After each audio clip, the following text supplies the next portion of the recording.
Hey guys, Brian Karp, Sales Giant here. So next week will be my 20th anniversary as being a real estate investor, buy and hold real estate investor.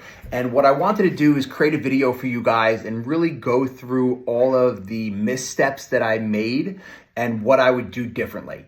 And I think I have a really amazing opportunity in front of myself because I also next week turn 41.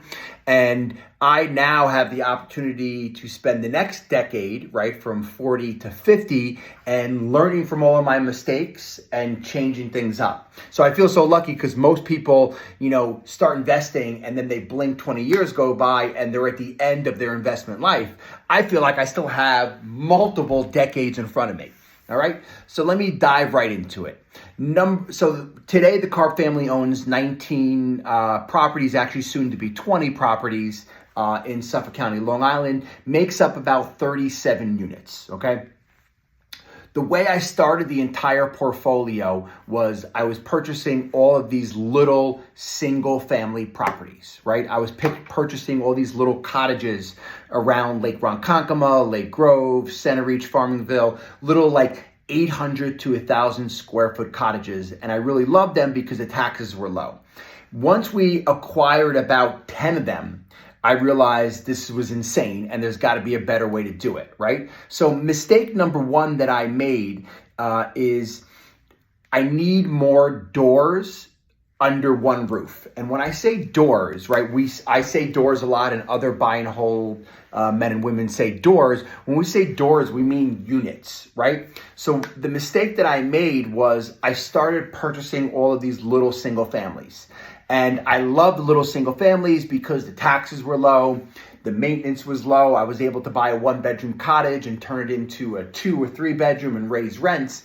But really, it gave us no scale. And then Jessica and myself woke up and we had almost 10 of these little cottages, and it was 10 roofs. And when there was needed to get the sprinklers blown out, it was 10 sprinkler lines. It was 10 boilers, right?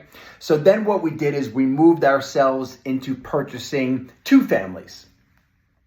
2 families were much better because we were able to have at least 2 tenants in the property. They cash flowed a little bit better, right? So mistake number one was there really was no scale to the portfolio. Now, even today in Suffolk County where the portfolio is, we own a bunch of 3 families, 2 4 families, a 5 family, but there's still really in Suffolk County and Long Island, New York, there's no scale to the portfolio. It's almost impossible to purchase a 20 or 50 unit complex. They're just, first off, they really don't exist.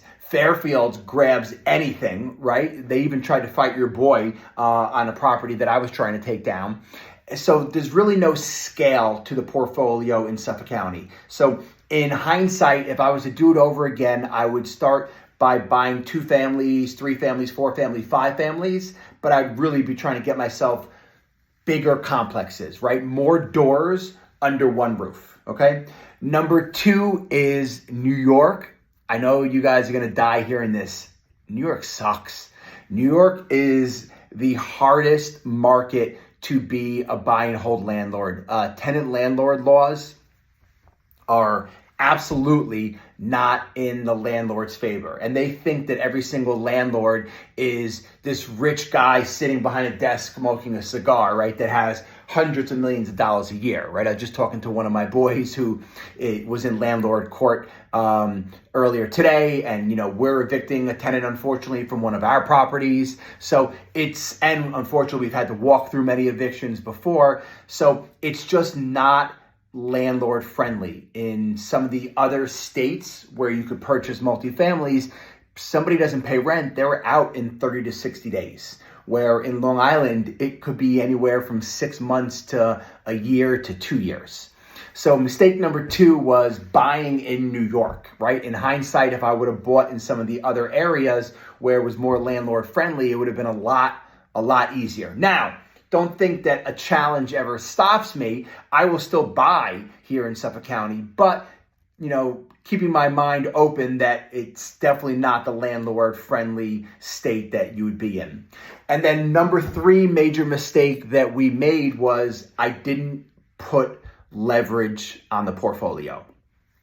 So what I mean by leverage was we didn't put financing on the portfolio, right? Today, actually, I only got lucky, but I only have one mortgage on any of the properties. And it was just that luck of the draw that we ended up putting a mortgage on one of the apartment buildings, because at the same time we were buying the beach house that we bought out on the North Fork that is a multifamily that we will be renovating, and there will be an Airbnb for you guys hopefully in 2025 there once we're done renovating it. So I didn't want to not have enough capital to run the business and also be able to fund everything else. So we ended up putting a mortgage on that.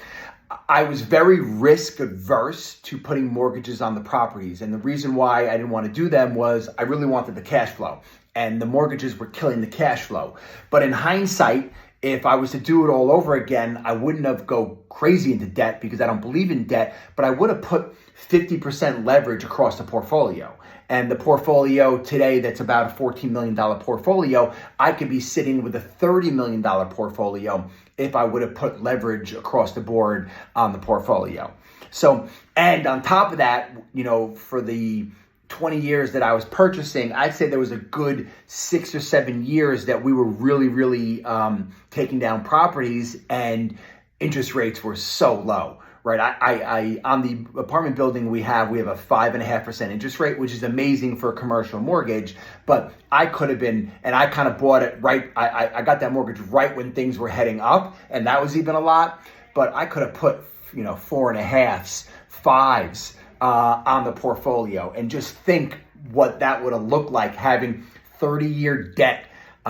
Which is fixed on this portfolio, and having obviously the tenants pay off a piece of it, having the inflation that we have, inflation debt destruction, right? So the more that the dollar is inflated, the more that it actually brings down the debt that's on there.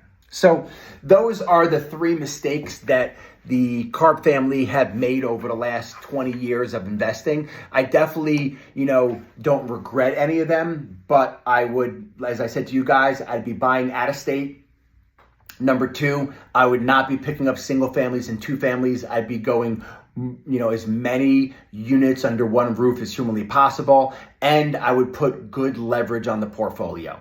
All right, so I'm your boy. I'm the sales giant, Illiterate Millionaire, Mailbox Money, and that's the mistakes that I made over the last 20 years.